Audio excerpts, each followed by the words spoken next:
It's Monday afternoon, March 14th. I wanted to catch up on some MMA talk. Haven't posted a video recently. Number one headline that I'd like to discuss is the UFC's acquisition of Strikeforce. It's pretty significant, I think. You know, it's not the first time we've seen it. I actually wondered how long Strikeforce was going to stay financially solvent and compete against, you know, the UFC, because we've seen several organizations be bought out, absorbed, or just go out of business, such as Elite XC and the UFC bought Pride. Long time standing organization. So that's significant.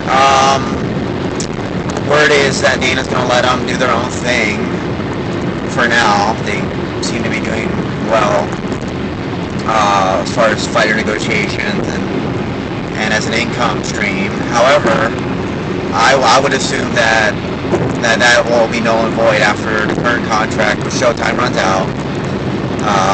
Although they do well, it appears, with that, they would do better with being absorbed into the UFC.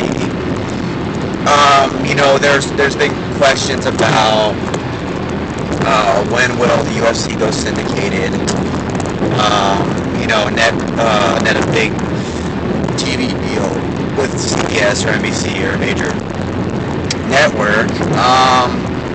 You know, the right answer to that I don't know, or the true answer.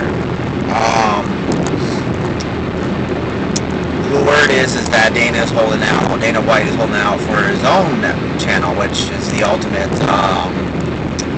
network, ultimate revenue generator, no sharing of profit or anything like that with anyone.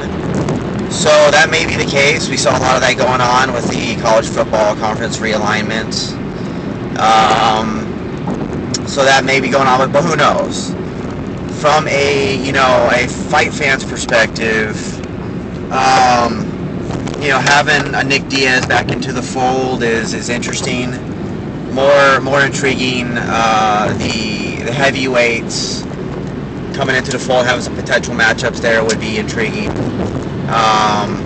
As I've said before, there are some talented heavyweights, arguably the best in the world in Strikeforce. Well, now there won't be any questions. You know, if we get to see a fight like the Cain Velasquez over Reem, All-Star over Reem, then that would solve that. So, that's great. There's a lot of great talent in the Strikeforce, and there are some UFC, rejects, but they've also grown, since, and they've had some success. Guys like Nick Diaz, Robbie Lawler, even Paul Daly to a certain degree, I think is better than what he showed against Josh Koscheck. Gilbert Melendez is another sharp lightweight, probably one of the best in the world. Frankie Edgar and Gray Maynard are in a league of their own, but Gilbert's great.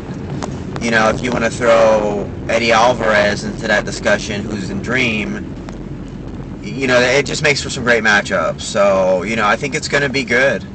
It's a little disappointing to see another league go under.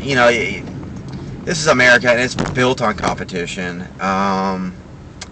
That's unfortunate, but Dana for the most part, I think it does a good job and works to grow the sport and compensate the fighters appropriately. It speaks to that with the fact that they still don't have a union, still a growing sport that may come about. Can't say it's a bad thing. NFL, NBA, all the big leagues have it. So it's a big step. So should make for some good matchups.